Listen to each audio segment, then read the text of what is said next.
Bienvenidos a este episodio que será viral.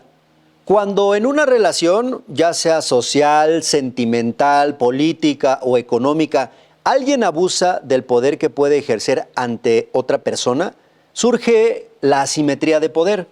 Vienen entonces situaciones de violencia. La persona que violenta muchas veces abusa de sus contactos, de sus relaciones sociales, de sus posiciones laborales o incluso económicas.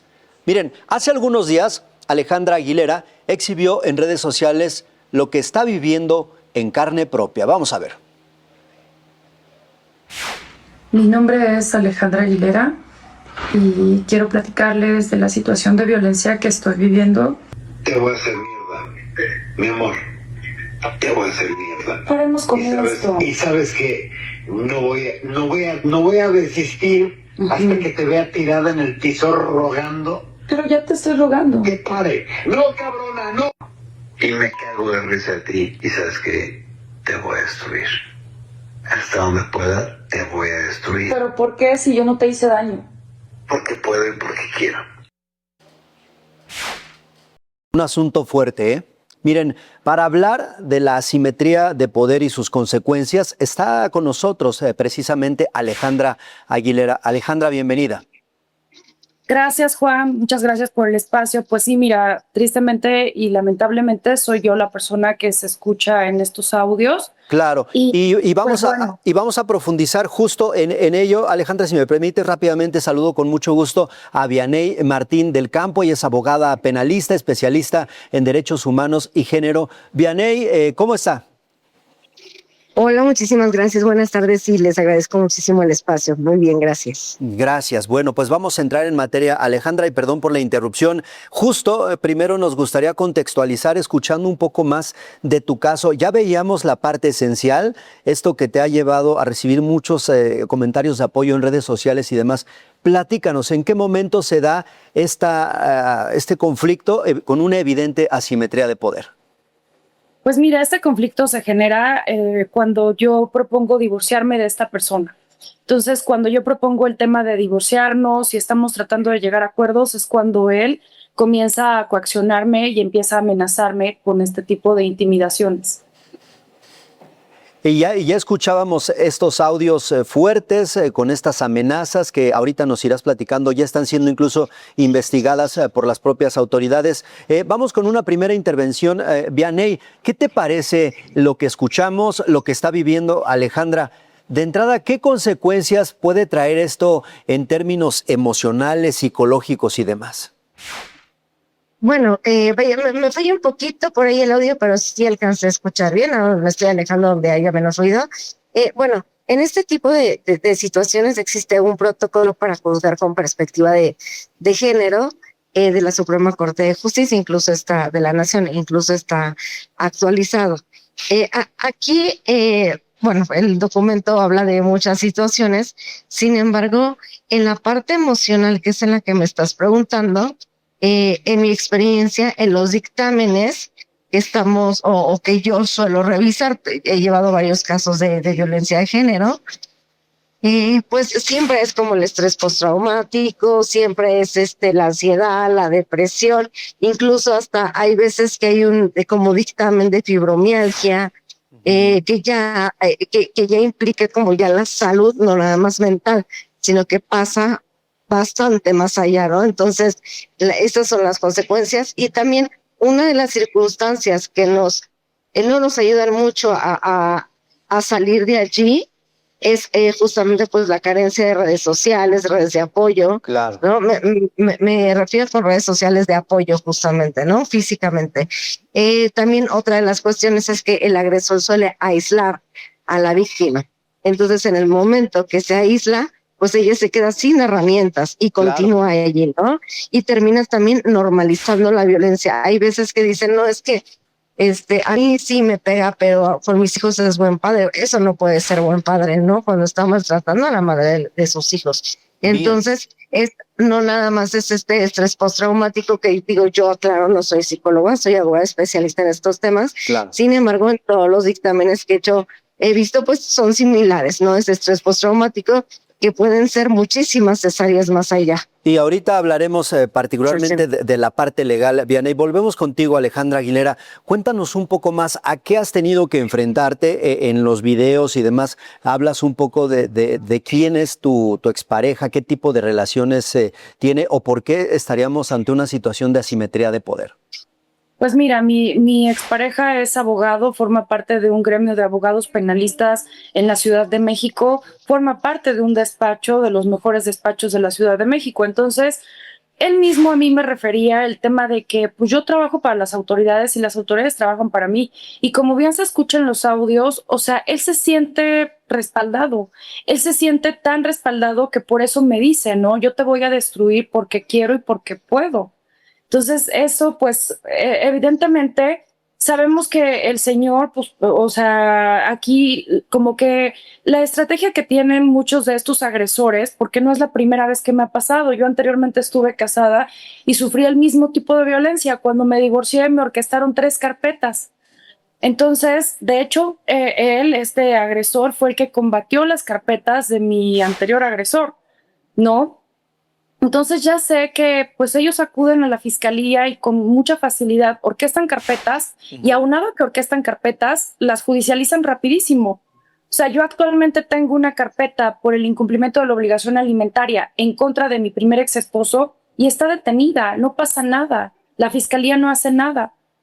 Y en cambio veo las carpetas que en su momento me orquestó, porque en todas esas carpetas ya se demostró mi inocencia, se fueron al no ejercicio de la acción penal, se demostró que yo nunca violenté a mi hija porque en 3 ocasiones me denunció por violencia contra mi hija.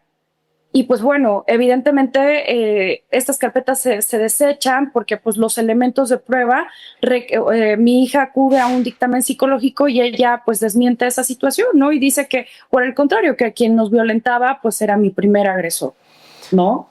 Híjole, qué complicado. Ya abordaremos ahorita otro punto respecto a lo que te ha tocado vivir, Alejandra. Vuelvo contigo, Vianey Martín del Campo. A ver, yo he escuchado en algunas audiencias, por ejemplo, cuando se imponen medidas cautelares a alguna persona que no salga del país o que le dan prisión preventiva porque tiene contactos y puede salir del país o porque tiene dinero y el juez dice, este se nos va a escapar, ¿no? Es el criterio que utiliza el juez. Cuando hay una asimetría de poder entre parejas, en relaciones laborales, qué sé yo, Vianey, ¿los jueces utilizan como criterio realmente el analizar qué tan disparejo puede ser el asunto en una pareja o ante alguien que está enfrentando a un agresor poderoso y demás? Sí, por supuesto. Y no nada más es que puedan, sino que es su obligación. O sea, los jueces, las personas juzgadoras tienen la obligación de juzgar con perspectiva de género. Incluso digo, a lo mejor no es precisamente este caso, pero también de infancia y de adolescencia. Ajá. Ahora, nada más para no confundir un poquito, las medidas cautelares, de lo que se trata es de asegurar la presencia de la persona imputada en el proceso, ¿no? Entonces, por eso sabes que dame tu pasaporte o ven a firmar cada semana, ven a firmar cada 15 días, incluso hasta la misma prisión preventiva, ¿no? Entonces, el objetivo de la medida cautelar es asegurar la presencia del imputado en el proceso. Ahora, ya un poquito más allá, continuando el proceso, desde la propia imputación, por supuesto que los juzgadores, hasta los ministerios públicos tendrían que ver esa parte de la perspectiva de género. Hay por ejemplo, un dictamen, pueden ser varios, pero a mí el que me gusta, existe uno que se llama Antropología Social con Perspectiva de Género. Digo, el tema es que la verdad existe como 3, 4 peritos en toda la Ciudad de México, ¿no? Y no se dan abastos porque justamente uno de los problemas de fiscalía es que no existe ni los materiales, ni los recursos materiales, ni humanos suficientes para poder atender a toda la población, ¿no? Claro. Entonces, pues generalmente, por ejemplo, en este peritaje de antropología se divide todas las jerarquías, todas las asimetrías justamente de poder. Hay veces que, por ejemplo, portan armas, ¿no? Es un policía el agresor, o a lo mejor es el jefe de la víctima, ¿no? Entonces todo eso son distintas vulnerabilidades, además de las interseccionalidades que puede tener la persona víctima. Puede ser que sea una niña, puede ser que sea mujer, puede ser que sea de una comunidad indígena, que tenga alguna enfermedad de salud mental, etcétera. Entonces, todo eso a través de el control de convencionalidad, para decirlo un poquito más coloquialmente, existen documentos a los que los jueces están obligados a verlo de esa manera. Bien, gracias por esa intervención, Vianey. Vuelvo contigo, Alejandra Aguilera. ¿A qué te has enfrentado, hablando, por ejemplo, de la relación con fiscalías, al acudir a juzgados, la manera en que se han acercado a ti las propias autoridades, considerando pues esto de lo que hablamos, que muchas veces no toman en cuenta las diferencias de poder que puede haber entre las partes involucradas? Pues mira, es muy complicado. La realidad es de que, por ejemplo, en juzgados familiares, esta situación yo la exhibí con el juez en materia familiar, con la jueza que tiene conocimiento de nuestra demanda de divorcio. Y pues para su señoría, aparentemente es un conflicto entre partes, no es una violencia. O sea, para ellos no juzgan con esa perspectiva de género que deberían de juzgar. En la fiscalía, pues mira, en cuanto empecé a viralizar esta situación, se acercaron a mí, me buscaron, pero llevo días en donde de comunicación social me dijeron que me iban a buscar y no ha pasado nada, no me buscan. Mis carpetas pues, no avanzan. La carpeta de violencia familiar es importante definir aquí. Tengo 2 agresores y 2 carpetas distintas, ¿no? Una carpeta es la del incumplimiento de la obligación alimentaria y la otra carpeta es una carpeta de violencia familiar, que es de donde se desprenden estos audios que yo subí en redes. Entonces, la carpeta de violencia familiar pues se está integrando actualmente. Ahí he visto un poco más de avance, pero en la carpeta de incumplimiento de la obligación alimentaria se encuentra en una desconcentrada, se encuentra en Cuauhtémoc 6 y prácticamente el Ministerio Público, pues, a mi parecer, está vendido. O sea, los niveles de corrupción son terribles, entonces favorecen a nuestros agresores en lugar de dar justicia. Bien, gracias, Alejandra. Vamos contigo, Vianey. ¿Qué se debe hacer por parte de las propias autoridades para tratar de equilibrar este asunto que supongo, aparte de ser cultural, pues ni siquiera tiene un respaldo más jurídico que pueda beneficiar a quienes son víctimas de asimetría de poder, Vianey? Sí, digo, la verdad es que tenemos infinidad de documentación o de leyes, sobre todo internacionales, la CEDAW, que son sumamente protectoras, ¿no? De ciertos grupos vulnerabilizados. Estamos hablando de mujeres, de niñas, de personas de comunidades, de personas con discapacidad. Es decir, y es lo que le llamamos control de convencionalidad, donde los jueces están obligados a acatar esas leyes. Entonces, legislación tenemos y muchísima, ¿no? El principio pro persona, el principio de perspectiva de género, sí tenemos, ahí definitivamente, ¿no? Aquí la cuestión es qué entiende cada juzgador, qué entiende cada ministerio público por ello, porque vamos a empezar hasta de lo más sencillo.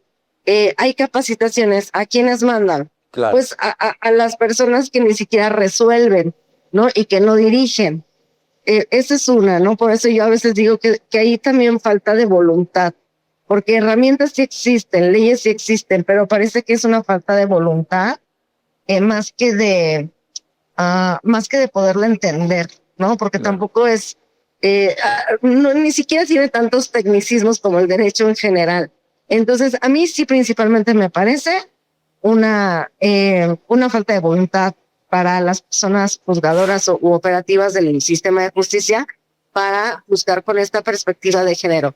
Y bueno, también otra de las cuestiones es que si vamos a cualquier coordinación territorial, la agencia del Ministerio Público, pues la mayoría está trabajando en condiciones paupérrimas. No hay impresora, no hay hojas, trabajan, a veces no salen a comer, comen ahí, tienen una persona tras otra, no les dan contención emocional a pesar de que están escuchando todo el día y todos los días violencia, ¿no? Entonces, de ahí es una cadenita. Y la verdad es que para mí es falta de voluntad del gobierno de imprimir insumos en esto que para mí es fundamental. Estamos hablando de la justicia, ¿no? No es infraestructura ni siquiera, o sea, es justicia.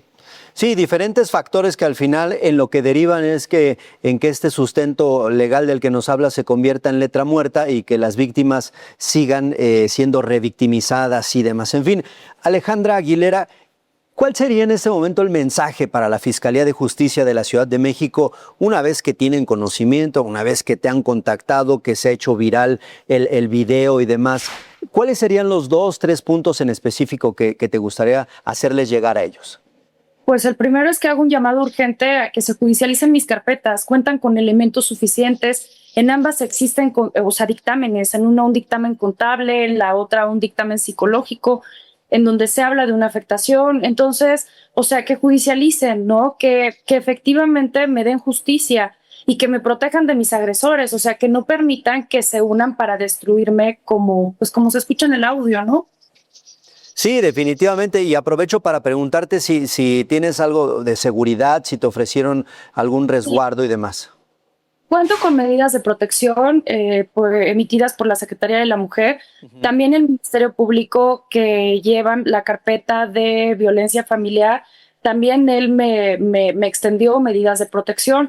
Entonces, actualmente tengo medidas de protección que, se manejan de una forma en donde dice que mi agresor no puede comunicarse conmigo, no puede ejercer violencia por ningún medio, pero sin embargo, el señor ha tratado de ejercer violencia a través de sus redes sociales. Me parece que le ejecutaron un arresto, pero a la mera hora no sé si se amparó o si se llevó a cabo o no se llevó a cabo este arresto. Entonces, no sé, desconozco de cuál sea la situación de que se maneje cuando se infringen este tipo de medidas de protección. Claro, estas medidas de protección sí incluyen una escolta tal cual que te acompañe a todas partes. No, para nada. Únicamente tengo un código Águila para que en caso de que el señor me agreda, yo me comunique al 911 y vengan los policías aquí. Entonces, eso me deja en una situación vulnerable, ¿no? Realmente el hecho de que yo me esté exponiendo, me pone en una situación muy vulnerable porque, evidentemente mis agresores me quieren callar. Claro. Para ellos es muy cómodo el tenerme callada. Entonces, el que yo esté exponiendo las situaciones que estoy viviendo de violencia con ambos agresores, me expone, ¿no? De hecho, tengo medidas de protección con ambos agresores. Con el primer agresor las tengo permanentes. O sea, ¿por qué? Porque me parece que anteriormente se daban cada 90 días y si había nuevos hechos de violencia te las renovaban, pero claro, de alguna forma el juez de control determinó que las medidas de protección que tengo con mi primer agresor fueran permanentes. Y con mi segundo agresor, tengo medidas de protección y las medidas de protección que también el Ministerio Público me concedió.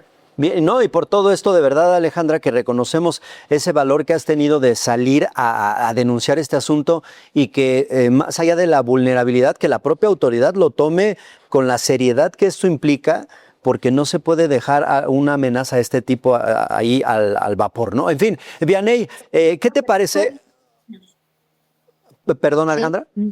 Perdón, sobre todo porque tengo niños pequeños, yo detento guarda y custodia de mis 2 hijos, entonces, evidentemente, yo soy la que ve por ellos, ¿no? Claro. Entonces, obviamente también están mis 2 hijos en una situación de riesgo, ¿no? Y de vulnerabilidad. Sí, totalmente. Y partiendo de esto, Vianey, ¿qué te parece lo que nos narra Alejandra? A ver, aquí ya no es un asunto de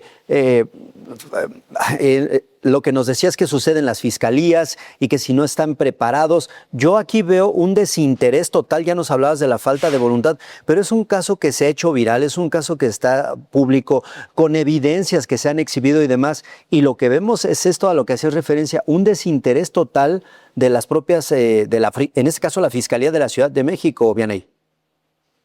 Sí, yo creo que todo está relacionado aquí. No sé si decir afortunado o desafortunadamente, quienes han podido meter presión para que las autoridades realicen su trabajo, porque es lo único que se les pide, realizar su trabajo, ¿no? Es la sociedad civil, ¿no? Claro. Entonces, a través de la sociedad civil es que hasta, como se les dice, ¿no? Entre servidores públicos, trata de solucionar esto de bomberazo, ¿no? Urge porque ya hay manifestación, urge por esto, ¿no? Entonces, la verdad es que yo sí creo que una forma de poder solucionar, va a ser la presión social, no, la verdad es que no le veo otra forma, porque sí hay una falta de voluntad terrible en el actuar, ¿no? Apatía, falta de recursos, como se llame. Ajá. La única forma en que actúen pues es a través de la presión que hagamos nosotros, y no nada más nosotros como sociedad civil, también Claro. pues los abogados, especialistas, todo esto, ¿no? También hay una cuestión terrible en el tema de niñas, niños. Entonces, y bueno, no tenemos manifestaciones de niñas y de niños, ¿no? O sea, realmente es terrible lo que estamos viviendo actualmente en México. Tal parece que el sistema de justicia está colapsando en muchos sentidos, ¿no? Entonces, parece que si no uno va a hacer ruido, a pedir, a meter escritos continuamente, a presentarse a cada rato con muchas personas, con manifestación, el expediente se queda guardado. ¿Dónde? Claro. ¿Quién sabe? Cada ministerio público lleva a veces hasta 3,000 carpetas de investigación. Entonces, yo creo que lamentablemente no hay otra forma más que a través de la sociedad civil presionar para que sea justicia. Sí, y aún así esto se ve que va para largo. O sea, si esto, el caso de Alejandra, sucede en la Ciudad de México, es público, se ha hecho viral, la gente está mostrando el apoyo y demás, esto genera, entiendo yo, una especie de presión a la Fiscalía, y los vemos que ellos siguen, pues como los describe Alejandra Aguilera. No me imagino qué sucederá en otras entidades con casos que no se hacen públicos y que tienen una total asimetría de poder entre las víctimas y las o los agresores. En fin, Alejandra Aguilera, pues estamos llegando al final de este episodio. Con base en lo que lamentablemente te ha tocado vivir, ¿qué podrías decirle a personas que estén en tu misma situación? No sé, recomendaciones, tips que puedan servirles y al mismo tiempo algo que nos compartas como reflexión de lo que hemos platicado ese día. Pues mira, ¿qué les diría a otras mujeres que se encuentran en la misma situación que yo? Que alcen la voz, que no se callen, que como sea, alcen la voz, que demanden, que denuncien, que insistan, ¿no? Que no cesen, no, que no den descanso a estos agresores, ¿no? Porque realmente pues tenemos una desigualdad histórica muy marcada, ¿no? Y pues unos niveles de corrupción también muy marcados. Entonces, esa sería la recomendación que yo les daría, ¿no? Que no cesen, que luchen porque se les haga justicia. Y por el tema de que qué recomendaciones les daría, pues las mismas recomendaciones que yo traté de tener antes de separarme, ¿no? Documenta todo, guarda dinero, busca salidas, busca una red de apoyo. Eso sería lo que yo recomendaría. Ahí está, y te lo agradecemos mucho, reconocemos mucho el valor que has tenido para hacer público eso que lamentablemente estás viviendo. Vianey Martín del Campo, antes de irnos, igual alguna reflexión para cerrar. ¿Qué decirle a quienes puedan estar pasando una situación de este tipo y que muchas veces pues tienen también quizás desconocimiento de la parte legal, de todo lo que les puede respaldar cuando están siendo víctimas de un asunto de poder disparejo? Claro. Bueno, yo en primer lugar, yo siempre he dicho que las redes entre nosotras nos salvan, ¿no? No aislarlos. Muchas veces yo platico con alguien, ay, a mí me pasó también lo mismo, o así cuando doy algunas capacitaciones quizá, se empiezan a identificar con varias violencias muy similares. Entonces, creo que esas redes entre nosotras nos salvan, nos ayudan muchísimo y nos fortalecen. Y otra cosa sí les recomiendo, yo siempre les digo, googleen a sus abogados o abogadas, porque en este tipo de delitos es esencial, sumamente esencial dominar qué es la perspectiva de género. Muchas veces dicen, ay, es perspectiva de género porque es mujer. No, espérame, va mucho más allá ese análisis, ¿no? La simetría de poder, también con qué herramientas cuenta, la cuestión de vulnerabilidad, si aparte es mamá, tiene muchísimas aristas, ¿no? Entonces, hay veces que lamentablemente cuando no se defiende o no se hace una estrategia adecuada jurídica con una perspectiva de género, la verdad es que yo pienso que que ese caso muy posiblemente no se gane. Bien, Vianey, pues muchísimas gracias. Gracias a ambas. Estamos llegando al final de este episodio. Antes de irnos, Alejandra, vamos a hacer algo muy breve que regularmente armamos con nuestros invitados. ¿Cómo definirías, Alejandra, en una sola palabra, por favor, lo que te está tocando vivir y lo que hemos reflexionado en esta tarde? Injusticia. injusticia. Muchas gracias. Vianey, en una palabra, ¿cómo definirías todo lo que hemos platicado? Yo podría decir de forma como propositiva, sinergia. Hay que hacer sinergia. Sinergia. Sinergia. Ok. Sinergia que busca evitar las injusticias o la injusticia que no encuentra sinergia. Estamos buscando por ahí el titular para este episodio y creo que con ambas ideas que nos comparten lo vamos a poder hallar. Pues llegamos al final de esta plática. Muchísimas gracias. Agradezco a Alejandra Aguilera por habernos compartido su testimonio y el análisis de lo que es la asimetría del poder. Alejandra, gracias y un abrazo. No, gracias a ustedes. Muchas gracias. También agradezco mucho a Vianey Martín del Campo, abogada penalista, especialista en derechos humanos y género. Gracias, Vianey. Muchísimas gracias y muchas gracias por el espacio. Que pasen muy bonita tarde. Gracias. Gracias a ambas, pero sobre todo gracias a ustedes por haberse quedado hasta el final de este episodio que sin duda será viral. ¿Qué les parece?